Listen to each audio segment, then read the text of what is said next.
Mesdames et messieurs, bonjour. Bienvenue pour cette table ronde au cours de laquelle nous allons aborder la question du Zero Trust. Alors, le Zero Trust, je me disais que j'essaierai en guise d'introduction de le définir, mais je laisserai ces messieurs qui le feront bien mieux que moi pendant la table ronde qui suivra vous donner une définition claire, mais disons que si on essayait de le définir, ce serait plutôt une approche, une philosophie qui consistera à s'assurer que les personnes qui se connectent ou qui rentrent sur un SI ou qui peuvent y avoir accès sont des gens dont on a vérifié l'identité une fois, deux fois, trois fois et à chaque fois qu'ils se connectent. Si on devait le résumer, ce serait ça. Encore une fois, il y a des gens qui le feront bien mieux que moi. C'est pour ça que j'ai le plaisir d'accueillir 3 intervenants aujourd'hui, avec lesquels pendant environ une bonne trentaine de minutes, on essaiera d'abord de balayer cette question autour du Zero Trust, de définir, et puis on viendra bien sûr logiquement sur des cas d'usage, et on gardera un tout petit peu de temps à la fin pour les questions que je suis sûr vous serez nombreux à poser. Alors j'ai le plaisir donc d'accueillir, je vais commencer par le bout, Nicolas Ruff, ingénieur cybersécurité chez Google Zurich, c'est bien comme ça que je peux vous présenter, d'accord, et également auteur, intervenant dans un podcast technologique sur la sécurité. Au milieu, Gilles Berthelot, RSI SNCF. Et puis Gilles Berthelot à ma droite, pardon, je me trompe, pardon. Voilà, Gilles Berthelot, excusez-moi, je l'ai mis à la fin. Gilles Berthelot, donc RSI SNCF, qui est au milieu. Et puis, pas de me mordre sur ma feuille. Et puis, à ma droite, Nicolas Auger, DSI adjoint et CISO au sein du groupe Lagardère. Donc, messieurs, bonjour. Alors, une première question pour Nicolas. Nicolas, qu'est-ce que ce n'est pas le Zero Trust? On ne va pas le définir, on va essayer d'expliquer ce que ça n'est pas, et puis on essaiera après de donner une explication un peu plus claire. Alors, je dirais que le Zero Trust, ce n'est pas c'est pas un outil, c'est pas une technologie, c'est pas quelque chose qu'on peut toucher. Il suffit pas de racker une appliance ou de déployer un logiciel qui va scanner son réseau et qui va créer des dashboards pour dire voilà, on est vert à 80%, donc on est Zero Trust. C'est vraiment une philosophie et ça nécessite des changements fondamentaux dans les conceptions des réseaux et de la manière de penser, en fait, l'architecture des systèmes d'information. D'accord. Pour autant, est-ce qu'il faut imaginer que Zero Trust, ça signifie qu'il faut avoir en tête déjà qu'il faut tout changer dans son infrastructure et que ça remet complètement en cause la vision qu'on avait jusqu'à maintenant de la sécurité? Alors, on a différents représentants dans l'entreprise avec des niveaux d'avancement très certainement différents.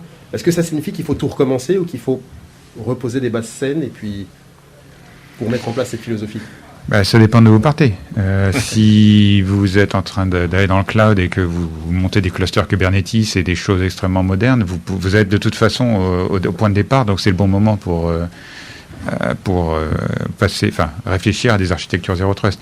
Si vous avez une feuille Excel sur un partage SMB qui sert à laquelle tout le monde a accès en écriture, qui sert à réserver les salles de réunion, et que vous faites du Corba et du RMI, effectivement, vous partez d'un peu plus loin et il va peut-être falloir faire un peu de ménage. D'accord. Gilles, chez vous, justement, la réflexion, alors, je pense qu'elle était ancienne, mais le Covid-19 a certainement accéléré pas mal de choses.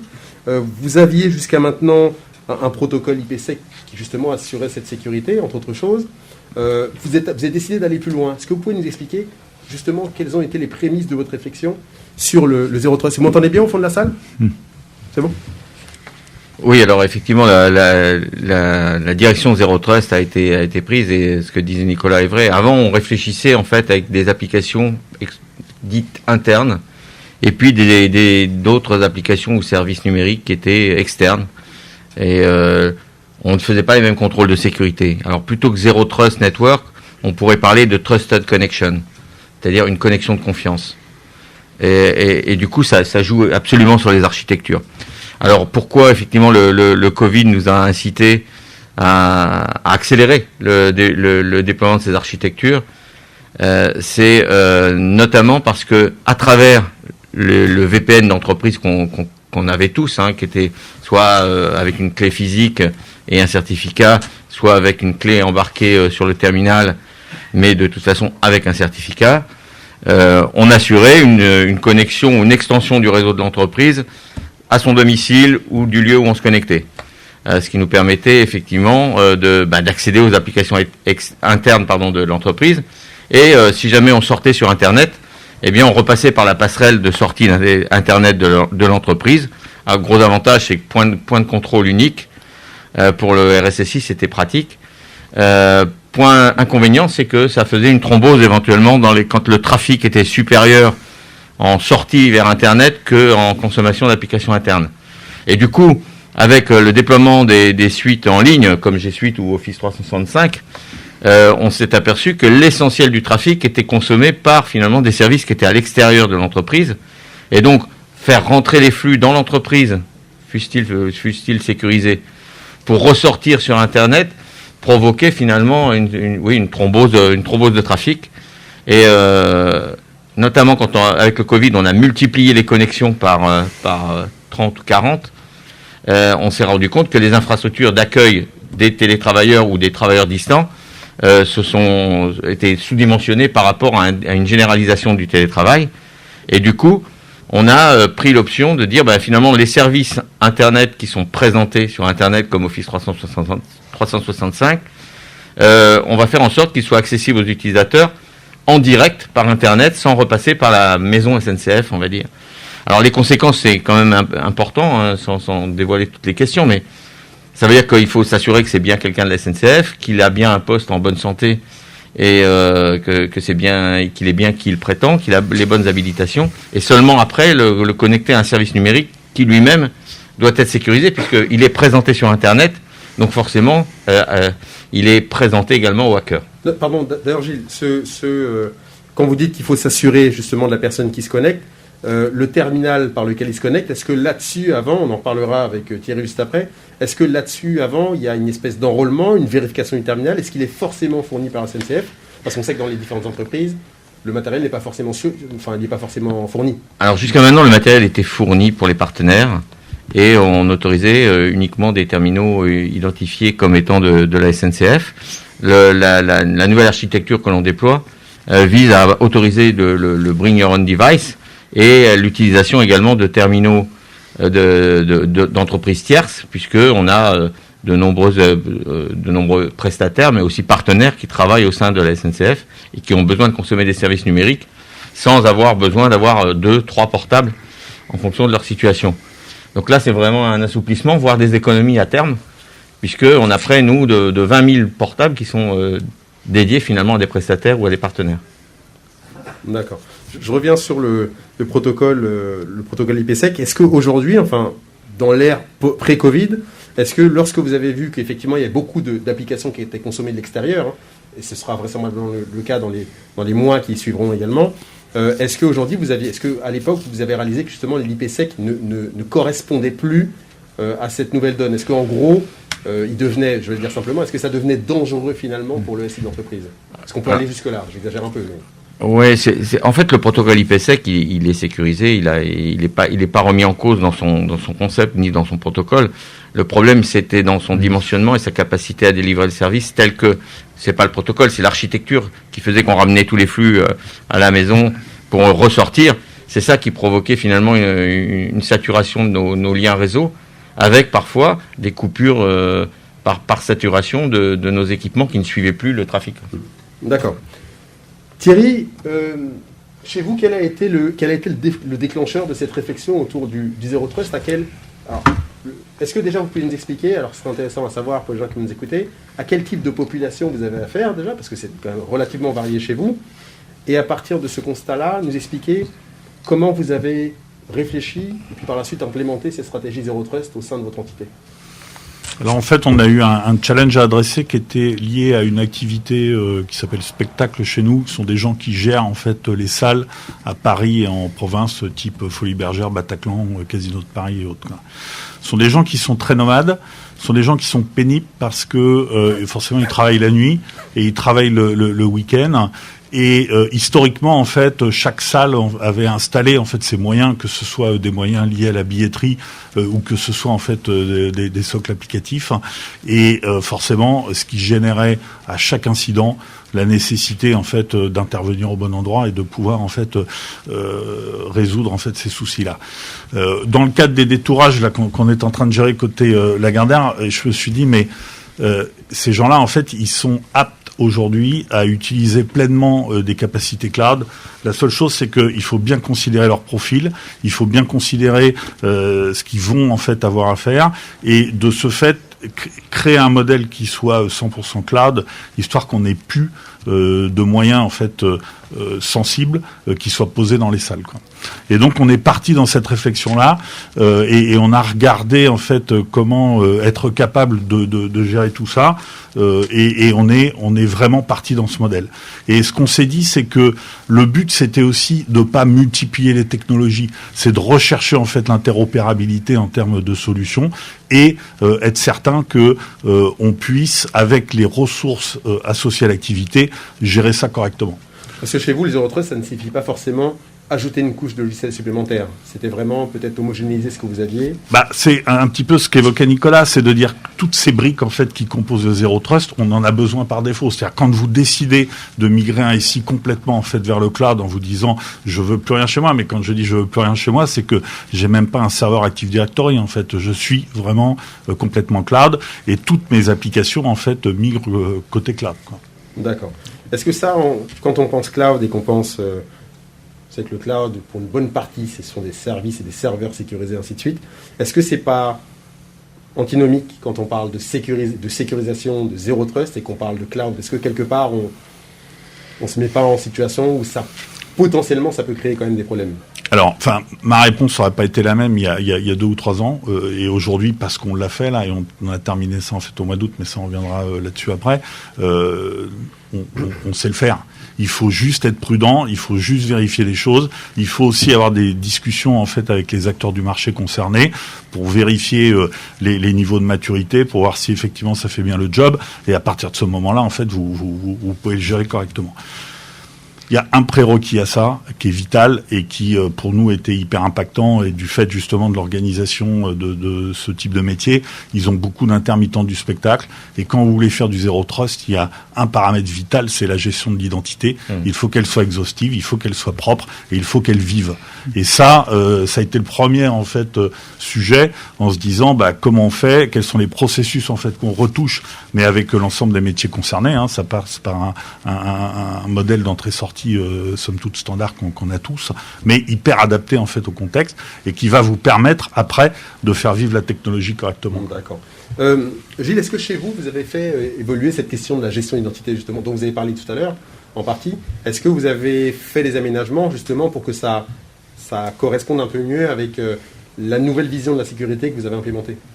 Oui, ce que je disais tout à l'heure, ce que vient de renforcer par ses propos Thierry, c'est qu'effectivement, finalement, c'est moins du Zero Trust que du Trusted Connection. Donc, quand on a confiance dans la connexion, c'est qu'on a confiance dans l'identité.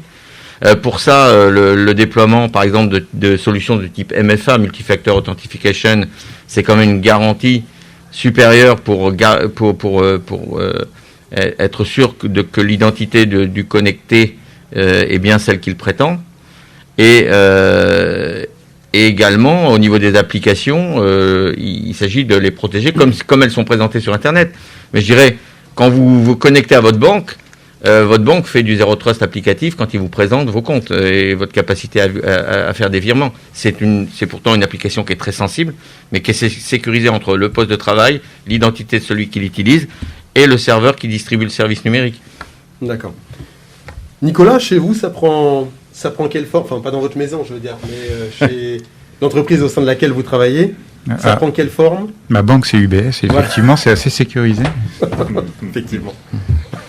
Ça prend quelle forme? Donc, je pense qu'on est dans une situation... Enfin, je suis d'accord avec tout ce qui a été dit. Donc, la gestion de l'identité est clé. La sécurité des couches de transport aussi, parce que pendant longtemps, il y a eu un peu... Enfin, les protocoles en clair étaient assez prévalents. Bon, j'espère que sur le Wi-Fi des assises, personne n'utilise le protocole en clair et que tout le monde est en HTTPS strict. Parce que j'ai vu qu'il y avait même des démos de hacking qui étaient faites, donc dans d'autres tables rondes. Et donc, par contre, la différence chez nous, c'est quand même qu'on a la capacité d'influencer les standards, on a la maîtrise des plateformes, donc par exemple les terminaux Android, et la quasi-totalité des applications, dès le début, sont des applications web. Donc ça, je pense que c'est peut-être une différence par rapport à des entreprises qui ont 30 ou 40 ans d'historique derrière. C'est que aujourd'hui, nous, on vend des Chromebooks, et un développeur chez Google peut travailler exclusivement avec un Chromebook, donc il a juste des onglets web ouverts, et tout ce qui fait de la gestion des notes de frais, l'écriture de code, lancer des builds en production et accéder aux interfaces d'administration, tout est en mode web. Ça simplifie pas mal de choses. Effectivement, on n'a pas de legacy à gérer, quoi. D'accord. Comment vous gérez ça chez vous, Gilles et puis Thierry? Vous avez des applications qui sont exposées en ligne, auxquelles les utilisateurs peuvent avoir accès à l'extérieur, et puis vous avez d'autres applications plus anciennes Oui, qui nécessitent aussi une protection. en plaisantant, on a aussi les pads applicatifs qui nécessitent des soins palliatifs. Donc oui, on a accumulé, effectivement, comme beaucoup de grands groupes, on a accumulé certaines dettes techniques et une sédimentation de technologie qui fait que ces applications... mais là, j'irais presque à mon exemple des banques. Les banques ont su finalement ne pas changer leur gros système, mais représenter des applications web pour interagir avec les gros systèmes. Et en fait, c'est la tendance c'est la webisation des applications legacy qui permet de réhabiller, de revamper les applications et les interfaces, et du coup de retravailler en mode natif web. Et après, c'est le réseau d'exploitation derrière et les couches d'exploitation qui vont permettre d'interagir avec les systèmes historiques, parfois incompatibles avec les technologies et les protocoles web. D'accord. Et chez nous, en fait, ça a été la refonte. Enfin, la refonte, c'était les transformations, en fait, passer effectivement de ce mode j'ai l'application à la maison, que ce soit un ERP, que ce soit une application de billetterie, que ce soit un socle RH, à je prends la solution en fait dans le web. Donc on a questionné les éditeurs qui étaient dans la place et on leur a dit est-ce que vous avez une réponse web? Et ça c'est aussi intéressant puisque elle a été à 98% oui quoi. Donc aujourd'hui on sait faire. Donc certes on a ces projets de transformation mais qui somme toute en fait sont assez simples.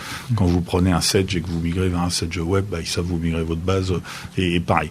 On a été un peu embêté sur des applications qui sont particulières type les billetteries par exemple qui vous envoient juste avant un spectacle en fait les milliers de tickets qu'il va falloir en fait accepter en entrée où là on a trouvé en fait des socles qui étaient un peu vieillissants et donc on les a poussés en leur disant désolé en fait nous on veut absolument en fait passer sur le web et ça c'est compliqué parce que vous avez un écosystème qui est pas juste l'univers applicatif, vous avez des tas de terminaux qui sont les douchettes de check en fait à l'entrée ou ce genre de choses. Il faut que tout ça soit complètement interopérable et que ça puisse en fait fonctionner. Juste une petite parenthèse parce que c'est vital. Ce qu'on a fait aussi dans ce cadre-là, c'est forcément on a refait toute l'infrastructure histoire de s'assurer en fait qu'on ait en termes de qualité de service quelque chose qui fonctionne proprement de bout en bout. Parce que par contre, quand vous faites ça, tout tient sur l'infra. Et donc ça veut dire que il faut savoir redonder et il faut savoir faire de la métrologie de manière à ce que vous sachiez à 20h quand vous avez 3000 personnes en fait devant la salle que vos douchettes vont fonctionner parce que les réseaux sont disponibles quoi. Nominal et backup quoi. D'accord. Donc ça c'est pour vous c'est un prérequis nécessaire. C'est juste vital, mais c'est la transformation qu'on vit aujourd'hui, et ça on le dit souvent, c'est que autant que on a abandonné la métrologie pendant des années parce que on avait des choses à la maison et qu'on était capable à la rigueur d'intervenir assez vite et en fait les équipes informatiques étaient capables de diagnostiquer rapidement. Aujourd'hui, le souci qu'on a sur une chaîne de bout en bout cloud, c'est à un moment donné de se dire quand ça marche pas, qu'est-ce qui marche pas? Et l'état le plus problématique, c'est l'état qui marchote parce que vous allez avoir énormément de mal en fait à le diagnostiquer. Donc ça, faut y penser. Pourquoi? Parce que forcément, en local, vous allez avoir des réseaux Wi-Fi, vous avez du LAN, vous avez des sorties de sécurité, vous avez en fait derrière le cloud, vous avez les partenaires, et il faut qu'à un moment donné, on puisse se donner la visibilité qui va bien quoi. D'accord. Nicolas, tu voulais ajouter un truc? Oui, non, je voulais juste dire que le passage en mode web, ça offrait les protocoles d'identification et d'authentification modernes tels que U2F, WebAuthn, et puis des couches de sécurité en dessous, TLS Channel Binding et des choses du genre. Alors que si chaque application a son propre protocole de connexion, c'est très compliqué d'avoir un référentiel d'identité unique, de propager les identités d'un service à l'autre. Donc le fait de passer en mode full web, ça présente quand même des avantages pour la gestion des utilisateurs. D'accord. Gilles, vous voulez compléter? Non, par rapport à ce que j'ai dit, nous la philosophie qui est défendue par la direction ISNCF, c'est de se dire que même au bureau, on est en télétravail au bureau. Donc on utilise un Wi-Fi certes implémenté par l'entreprise, mais qui est de type Wi-Fi public, au sens où il est quand même sécurisé, mais en revanche, il n'est pas du tout connecté au SI, il donne simplement un accès à Internet avec la connexion aux différentes interfaces qui sont présentées pour les applications qui aujourd'hui le supportent, sachant qu'on a une transformation qui est en cours pour les porter le plus naturellement possible vers ce monde-là. D'accord.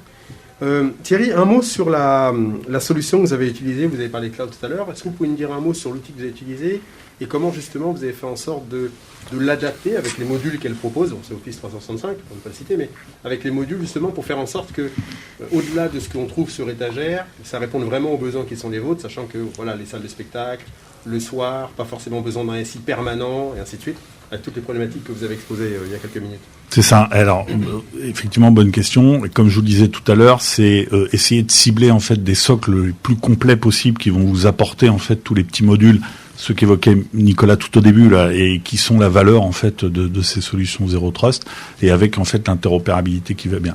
Donc je vous cache pas, et Cyril il est assis là juste au coin, mais en fait on a travaillé, j'ai échangé en fait avec Microsoft pendant des années sur le sujet, et qui était lié en fait aux maturités des modules. Et ce qu'on a fait, c'est que nous on est sorti du contrat standard dans le groupe Lagardère. En fait on utilisé les suites plutôt Office 365, E1 typiquement pour nos boutiques, 3 pour les collaborateurs, et puis 5 quand on a besoin en fait de modules évolués. Et on est sorti de ce modèle-là pour aller vers ce que Microsoft appelle M365 qui est en fait le full du full, c'est-à-dire que vous avez là-dedans des tas de modules que vous avez nulle part ailleurs et qui vont vous apporter en fait cette différence. Alors peut-être que les modèles commerciaux évolueront en fait ces prochaines années, mais aujourd'hui on trouve ces petits modules en fait dans M365. Et c'est grâce à ça qu'on a fait ça, parce que sinon on serait pas parti, comme je vous le disais. L'enjeu de départ c'était de se dire je veux pas avoir en fait à multiplier les technologies et à utiliser en fait des choses qui viennent de chez l'un, de chez l'autre, et qu'il va falloir que je fédère et qu'il va falloir que je gère quoi. Donc voilà, et après c'est la customisation de ces outils, c'est de se dire que ce soit du multifactor authentication, que ce soit de l'enrôlement de parcs, que ce soit de la validation de conformité mise à jour, que ce soit de la validation en fait d'état d'outils devant tourner sur la machine avant de se pointer en fait sur le réseau. Il faut configurer tout ça correctement, histoire que ce soit vraiment propre en fait de bout en bout. Voilà. Comment est-ce qu'on met à l'épreuve, comment est-ce qu'on teste la résistance de cette approche-là? Gilles, comment est-ce que vous avez mis en place votre équipe justement de test? Alors Gilles et puis Nicolas aussi, comment est-ce que vous procédez justement pour vous assurer que les bonnes personnes ont bien le droit d'accéder aux solutions auxquelles elles peuvent accéder? Bien pour nous à la SNCF, là, il a été pris la décision de renforcer et d'armer une Red Team qui sont en fait des hackers éthiques qui contrôlent en continu. On a des missions de contrôle qui font des carottages dans les systèmes pour aller voir en profondeur quels sont les fonctionnements, les dysfonctionnements et les remédiations qu'on pourrait y apporter. Pour la Red Team interne, elle agit comme un utilisateur d'internet classique, non aucun mot de passe, rien du tout. Simplement quand il trouve une interface SNCF, eh bien ils éprouvent les défenses. Ils voient un petit peu comme les serrures, quoi. Hein. Ils voient combien de temps il faut pour passer à travers les défenses. Et si ça rentre trop facilement, ou si on a un administrateur qui par négligence a mis la clé sous le paillasson alors qu'on s'est payé une porte blindée, ils font des signalements, et ces signalements sont à la charge des équipes de remédiation pour être traités, soit en évolution, soit en incident de sécurité. En incident de sécurité, c'est prioritaire. D'accord. Nicolas ? Il n'y a rien de particulier, ça reste du logiciel, donc c'est les mêmes approches que d'habitude. Donc écrire du code sécurisé au début, donc nous on fait pas mal de Go, mais je sais que Microsoft part sur Rust, pourquoi pas, mais il va éviter de faire du C, quoi. Il y a les approches donc revue de conception, on a effectivement des audits en interne aussi, on fait du bug bounty, donc si vous trouvez des failles dans le système, vous pouvez être rémunéré pour ça. Et on fait de l'approche collaborative, par exemple dans la FIDO Alliance, qui définit les standards d'authentification. Tous les industries se mettent ensemble et réfléchissent, et on imagine que le standard qui va sortir du coup est bon puisqu'il a été revu par plusieurs personnes. Donc il n'y a pas une approche unique qui permet de la sécurité dans le produit final. C'est la conjonction de tous ces facteurs qui fait qu'on a un niveau d'assurance raisonnable. Plus derrière, effectivement, le traitement des logs, mais bon, ça on sait faire, quoi. Générer du log et les traiter, c'est... c'est de la data science assez basique. D'accord. Thierry, est-ce que vous avez mis en place de votre côté ou est-ce que vous prévoyez de mettre en place justement soit un team, soit du test comme le disait Nicolas, un petit peu comme l'évoquait Ouais. Gilles, c'est que derrière, on va faire des audits et on va regarder en fait ce qui est possible. Maintenant, la population dont je vous parle, ils sont assez malins pour essayer par eux-mêmes en fait de déclarer ou d'utiliser en fait des moyens parallèles. Et donc ce que je dis toujours, c'est au support, c'est d'écouter justement les appels utilisateurs qui n'arrivent pas à déclarer l'iPad qu'ils ont acheté à la Fnac la veille ou un poste en fait parallèle qu'ils avaient dans l'armoire et qu'ils essaient de configurer. Et donc ça vous permet de voir un petit peu ce qui se passe et de ce fait de vous assurer que effectivement on reste dans les règles. Mais la meilleure solution, c'est vraiment d'auditer le truc et de se dire est-ce que effectivement je suis capable d'accéder en fait au socle applicatif si je suis pas quelqu'un d'enrôlé de cette organisation-là. Mais je le redis en fait et c'est vital, l'annuaire.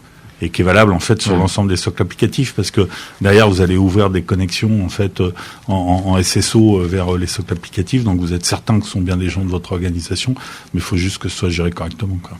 Ouais, on dit qu'il n'y a pas d'amour sans preuve d'amour, il n'y a pas de sécurité sans preuve de sécurité, il faut tester. Oui, je dirais d'ailleurs que, si on descend un peu dans la technique, par exemple sur le protocole qui est plus utilisé aujourd'hui, qui est JWT, les JSON Web Token, pour le coup c'est un mauvais protocole, puisque comme IPsec, il autorise des chiffrements nuls. Donc on peut dire, dans JWT on fait Authentification None, et dans IPsec on peut dire l'algorithme de chiffrement que je choisis c'est nul, donc rien n'est chiffré.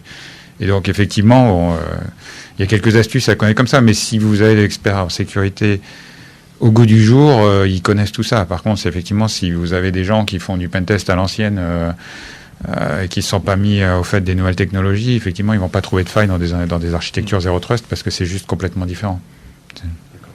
Comment est-ce que vous avez accompagné l'intégration de cette vision Zero Trust au sein des équipes? Est-ce qu'il y a eu des résistances? Là, Thierry, vous parliez justement des journalistes, pour ne pas les citer, qui peuvent très bien ramener leur propre tablette, ou leur propre smartphone, ou leur propre laptop, sans vous prévenir, continuer à travailler avec le logiciel habituellement, sans être enrôlé. Comment Thierry et Gilles, vous arrivez à gérer le fait qu'il y a du Zero Trust, mais que derrière, comme on dit souvent, le problème c'est entre le PC et la chaise. C'est toujours lui qui pose problème, lui ou elle. Comment est-ce que vous gérez ça et comment est-ce que vous avez réussi à convaincre les gens que finalement, c'est pas plus lourd, c'est pas plus complexe, mais c'est mieux pour le SI et c'est mieux pour la continuité de la production? Dans mon cas, là, sur les populations difficiles, ce qu'on fait surtout, c'est de prendre en amont en considération leur mode de fonctionnement et ce qui est en fait intolérable pour eux. Donc, pour répondre sur les journalistes, mais c'est une autre population chez nous qui touche plutôt radio, magazine et autres. Ces gens-là, on sait qu'on les empêchera jamais de cliquer et de cliquer partout, quoi, puisque c'est leur job, quoi. Donc, et d'ailleurs, j'en ai parlé hier en plénière, mais allez voir Buster AI, là, ce sont des gens qui sont capables de faire du nettoyage justement sur des contenus riches. Et de ce fait, ce qu'on va faire, c'est on va s'adapter, histoire de s'assurer que ce qu'on livre sera transparent pour eux. Et je pense que en fait, c'est aussi ce qu'on attend aujourd'hui des nouveaux produits, c'est cette capacité non seulement à faire le job en termes de sécurité, mais à apporter en fait cette transparence utilisateur. Tout l'enjeu est là. Enfin, moi, c'est ce que je considère toujours en amont d'une démarche comme ça, parce que, le but, c'est quand même de pas se faire punaiser au mur sur les premières semaines, quoi. Hein. Donc, sinon, on met pas en route, quoi. D'accord. Gilles ? Oui, c'est la sécurité à l'insu de son plein gré. Il ne faut pas que l'utilisateur ait un nouveau challenge. Là, ce qu'on a fait, finalement, ça simplifie la vie de l'utilisateur, puisque en télétravail ou au bureau, il a le même comportement, les mêmes accès applicatifs, et donc pour lui, c'est plus simple. Qu'il soit depuis son mobile, son iPad ou son PC, il a le même comportement, les mêmes droits. Alors qu'avant, on a encore d'ailleurs des comportements différents. C'est-à-dire, je suis sur le réseau d'entreprise, j'ai droit à ça, mais quand je suis à la maison, j'ai plus le droit à ça, et je sais pas pourquoi. Et du coup, comme ils ne comprennent pas, ça leur complique la vie. Là, le fait d'avoir un comportement homogène, ça simplifie beaucoup. Et je pense que oui, l'approche Zero Trust, par la normalisation de l'accès aux applications, rend les choses beaucoup plus simples d'un point de vue appréhension pour l'utilisateur. D'accord. Nicolas, un mot justement sur cette manière de... Comment est-ce que ça a été géré? Est-ce que ça a été un problème déjà pour Google, Zurich d'ailleurs? Ou est-ce que c'est quelque chose que vous avez accompagné au fur et à mesure, qui est accompagné justement, aujourd'hui ça pose plus aucun problème? Alors, les utilisateurs, c'est quand même 90% des informaticiens, donc ils sont quand même... C'est pas la même population, c'est pas une population de journalistes. Après, je peux vous faire une démo, si j'y arrive. Voilà. Donc, moi, j'utilise ça pour me connecter. Et ça fonctionne. Alors, c'est un vieux modèle, les nouveaux sont BLE, mais celui-là, il a un form factor qui lui permet de rentrer dans un téléphone, par exemple. Voilà. Et ça, c'est une solution qui est 100% résistante au phishing. Donc, je peux cliquer n'importe où, même si je tape mon mot de passe dans une fenêtre qui n'est pas la bonne, avec des caractères homographiques comme le A de Apple avec un A cyrillique ou des choses comme ça, l'attaquant ne pourra pas se connecter à ma place. Parce qu'en fait, la clé elle-même calcule le résultat du challenge d'authentification à partir de l'URL qui lui est transmise par le navigateur. Et donc, si c'est pas l'URL correcte, le résultat du calcul ne peut pas être utilisé sur le site d'origine. Et donc, du coup, il n'y a eu aucun cas de phishing depuis 3 ans qu'on utilise ces clés. Donc, le fait de dire aux gens ne cliquez pas partout, c'est évidemment un conseil qui n'est pas possible de suivre. Le fait de dire aux gens n'ouvrez pas les PDF quand ils travaillent à la RH et qu'ils font du recrutement toute la journée, c'est pas possible. Donc, il y a un moment, il faut, voilà, ce genre de solution qui est by design résistante au phishing est une bien meilleure alternative que de dire ne cliquez pas sur les liens, quoi.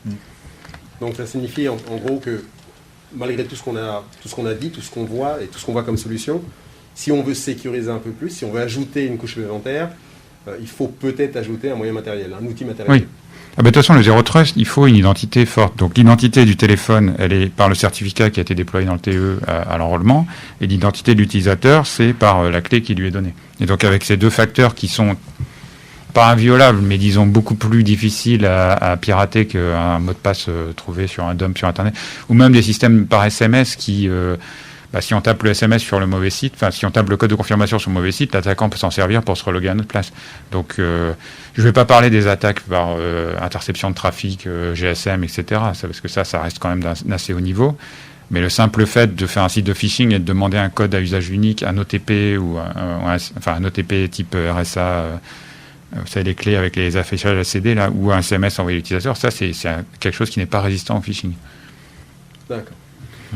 Une dernière question, Thierry, vous êtes passé par une notification très traditionnelle à quelque chose d'un tout petit peu plus automatisé aujourd'hui. Quel bilan vous tirez de ça, en termes d'usage, en termes de temps, en termes d'impact sur la manière dont vous procédiez jusqu'à maintenant? Quel poids ça a eu, et aujourd'hui, je suppose que le bilan est plutôt positif? Alors, ouais, clairement, le bilan est positif. On est quand même face à des modèles qu'il faut absolument en fait qu'on déploie dans nos organisations et qui doivent en fait couvrir l'ensemble du périmètre, quoi. Après, comme je vous l'ai dit, il y a un travail amont, c'est que et on vient de le redire, c'est que la validation de l'interopérabilité, de la transparence utilisateur, tout ça c'est de l'énergie et il faut le faire avec les partenaires, il faut le faire avec les éditeurs, histoire de s'assurer en fait que ce soit transparent. Ça paraît tout bête, mais une bête interface en fait SAMLv2 avec un socle applicatif, parfois pour certains éditeurs c'est un peu de l'énergie, alors qu'on comprend pas parce que ça devrait être en fait instantané et toujours disponible, quoi. Donc il faut prendre ce temps, histoire de s'assurer, comme je l'évoquais tout à l'heure, que on va pas se retrouver en fait face à des vrais problèmes qui sont des points de blocage en fait pour les utilisateurs, quoi. Et moi je vais jamais là. En fait, je fais pas ou je lance pas ou je repousse ce truc, et c'est pour ça que j'évoquais en fait les échanges avec les acteurs du marché, les éditeurs, en leur disant j'ai besoin d'être certain de la maturité et de la disponibilité en fait de ces modules que je vais utiliser, quoi. Gilles, si vous vouliez compléter. Non, je pense qu'effectivement, pour s'ancrer dans cette démarche où nous on n'a pas encore atterri, mais on est en transformation Zero Trust, il y a un certain nombre de prérequis d'architecture, des prérequis de sécurité. Nicolas en a cité, dans le renforcement de l'identité, le head check des terminaux qui veulent se connecter. Et après, il y a quand même, il faut une volonté au niveau de l'entreprise pour porter les applications historiques et les transformer en compatibles Zero Trust, soit par du revamping de l'interfaçage web, soit par de la régénération, dont on parlait tout à l'heure, ou du recours à une solution équivalente, mais déjà web. Donc il faut une volonté, parce que les DSI, dans leur budget, n'ont pas forcément inscrit une ligne transformation Zero Trust, et alors que ça va forcément nécessiter un certain nombre de charges pour porter des applications nativement non web vers une interface sécurisée web. Nicolas, un dernier mot ? Non, pas forcément. Enfin, je pense que le sujet, la gestion de l'identité est vraiment clé. Il y a eu plein de projets de carte à puce il y a 20 ans, ça n'a jamais marché parce qu'il fallait avoir le lecteur, le machin. Maintenant qu'on a des clés qui peuvent être Bluetooth ou qui peuvent être... il y a des form factors qu'on peut laisser brancher qui dépassent à peine du téléphone qu'on voit pas. C'est devenu beaucoup plus simple de faire de l'identité forte aujourd'hui. Enfin, le téléphone en lui-même est déjà un device de sécurité. Donc, D'accord. Messieurs, merci. Mesdames et messieurs, c'est à vous. Est-ce que vous avez des questions ? Il reste encore quelques minutes. Monsieur ?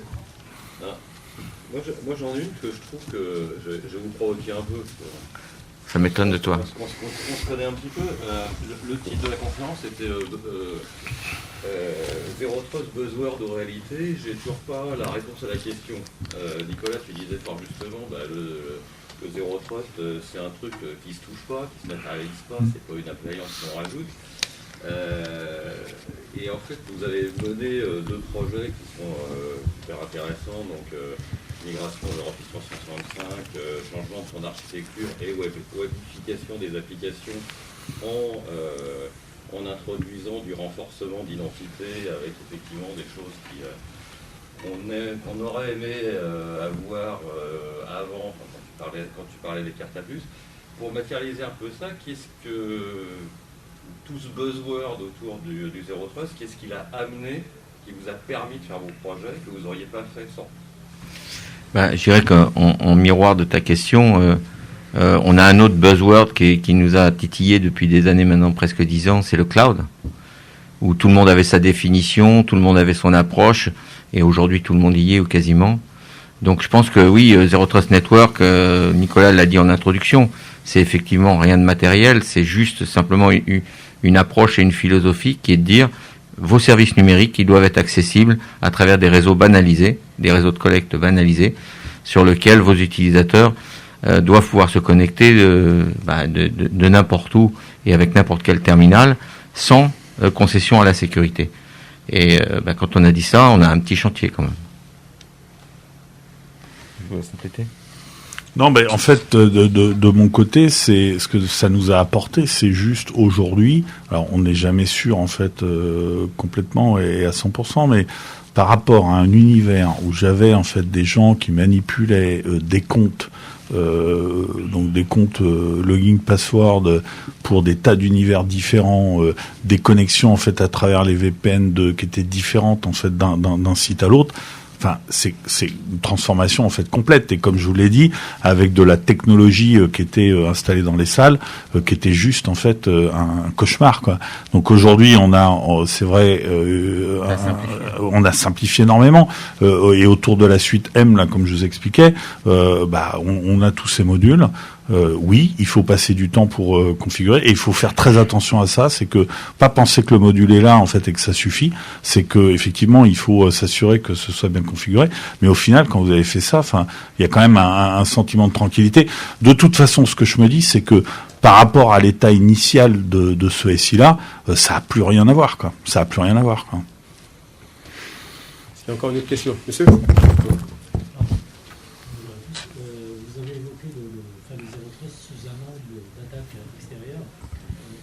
Par exemple du Zero Trust, quand c'est une malveillance intérieure, on a vécu par exemple, la personne a tous les moyens d'authentification, etc., et qui fasse fuiter les données vers la concurrence, par exemple. Tu veux répondre, Nicolas ? Le principe du Zero Trust, c'est qu'il n'y a pas d'intérieur et d'extérieur. Il y a des identités utilisateurs et des machines. Donc après, il y a quelqu'un qui a légitimement accès à l'information, peut effectivement la copier. En pratique, c'est censé laisser des logs, des traces. Enfin, il y a un cas qui est dans la presse, le directeur de la voiture autonome qui est chez Google, qui est parti chez Uber en emportant tous les fichiers. Effectivement, il a pu copier les données. Mais le fait est que le niveau de journalisation et d'analyse a permis de prouver qu'il avait copié les données. Voilà. Et donc, du coup, je ne sais pas si le procès est terminé, mais il est quand même assez mal. Mais oui, on ne peut pas empêcher la donnée de partir si l'utilisateur a légitimement accès. Par contre, En théorie, le Zero Trust est faisant du contrôle d'accès au plus près de la donnée à chaque fois qu'elle est accédée. Ça génère quand même des traces d'audit qui sont beaucoup plus conséquentes que si vous avez une feuille Excel. Je reprends toujours cet exemple sur un partage réseau, vous n'avez aucune idée de la ligne ou de la colonne ou si l'utilisateur fait CTRL-A, CTRL-C, vous n'avez aucune idée de ce qui se passe. S'il y accède à une appli web et qu'il est réauthentifié à chaque fois qu'il accède à une colonne différente de la table derrière, ça génère un peu plus de traces d'activité et un peu plus d'imputabilité sur les accès. Et ça permet de prendre des décisions en temps réel du type, tiens, cet utilisateur vient d'accéder pour la 10e fois au même répertoire dans lequel il y a toutes les données. Du coup, je décide de bloquer dynamiquement son accès parce que c'est pas un comportement normal. Chose qui est pas possible de faire si vous avez un login mot de passe ou une fois que le gars est logué, il est logué, quoi. Oui, c'est des procédés et voire des solutions qu'on met en place, notamment pour lutter contre aussi nous sur nos sites web publics, sur les robots qui veulent récupérer nos remplissages de train ou des choses comme ça, qui vont solliciter la plateforme de manière automatisée, donc à haute intensité. Il y a des dispositifs effectivement qui vont remonter des alertes, voire couper des flux en réaction à ce type de comportement. Mais oui, on a, pour être trivial, je dirais qu'on n'a toujours pas inventé la machine à arrêter les cons. Ceux qui veulent faire le truc, ils le font, quoi. Et globalement, en fait, on continue à gérer les surveillances, plus la traçabilité interne et les surveillances externes qui sont en place et qui permettent justement de détecter des choses qu'on peut pas voir parce que le mec qui part avec ses données, personne ne va le voir, quoi. À moins d'être équipé d'outils super complexes. Oui, la simplification permet aussi effectivement à partir du moment où les gens savent qu'ils vont être tracés, ça les rend un peu plus rigoureux. Quand on a des radars automatiques, on respecte plus facilement la limitation de vitesse que quand on sait qu'il n'y a pas de gendarmes sur la route, quoi. Donc là, le fait d'avoir des interfaces web qui tracent tout et qui peuvent laisser effectivement des scories de l'action, ça incite les gens à pas agir mal. Monsieur ?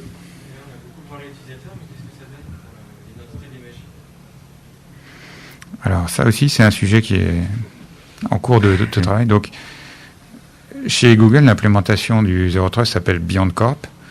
C'est le nom interne, mais c'est comme ça que c'est le mot-clé à chercher pour les papiers sur Usenix et tout ça. Et la partie production, il y a une autre partie, un autre volet qui s'appelle BeyondProd, qui lui, donc c'est dans les architectures Kubernetes, mais ça consiste en fait à donner des identités aux jobs qui tournent sur des pods Kubernetes, et tous ces jobs possèdent une clé privée qui va leur servir à faire du mutual TLS avec toutes les autres API avec lesquelles ils ont besoin de parler. Couplé avec un autre système qui s'appelle Binary Authorization, qui permet d'exécuter que des programmes qui ont été enregistrés a priori dans le système avec des numéros de build ou des choses comme ça. Et du coup, ça permet d'avoir une traçabilité sur les actions que font tous les microservices à l'intérieur du cluster. Donc, c'est moins répandu et moins facile à faire que la gestion d'utilisateur qui va accéder à une page web, mais c'est des sujets sur lesquels il y a déjà des solutions qui existent et des gens qui travaillent. Est-ce qu'il y a encore une question ? Sinon, je peux répondre à la question buzzword ou réalité, et la réponse, c'est les deux. Ce qui s'est passé... Tu peux pas en attendre d'autres choses de Nicolas. Je suis pas déçu. En 2009, Google a été attaqué, comme beaucoup de gens, Intel, Symantec et autres, par quelque chose qu'on appelait à l'époque Aurora. Et donc, ils ont dit, bon, plus jamais ça. Enfin, Sergey Brin s'est impliqué personnellement en disant, on va revoir entièrement l'architecture de sécurité de notre réseau interne pour éviter de victimes de ce type d'attaque. Et donc, à partir de là, ils ont travaillé silencieusement sur le concept de BeyondCorp et donc d'implémentation de Zero Trust Network partout. Mais les premiers papiers sur le sujet, c'est 2013-2014. Et ça, c'est la partie réalité. C'est-à-dire que ça fait plus de 10 ans que ça tourne. Il y a aucune authentification. La base d'identification, elle est unique. Elle s'appelle Gaia. C'est la même qui sert pour Gmail, pour les applis internes. Et donc, il n'y a aucun endroit dans le système où il n'y a pas de second facteur, par exemple. Quelle que soit l'interface à laquelle on accède, étant donné que le référentiel d'authentification est unique, il y a forcément un second facteur. Et ensuite, il y a la partie buzzword qui est que maintenant, cette offre, elle est vendue sous le nom de Enterprise BeyondCorp dans le cloud. Et donc ça, c'est une offre totalement nouvelle sur laquelle on va démarcher des clients, leur dire, voilà, vous pouvez bénéficier de ces technologies si vous venez dans le cloud. Voilà. Donc c'est à la fois une réalité opérationnelle en interne et un buzzword marketing pour aller débaucher du client.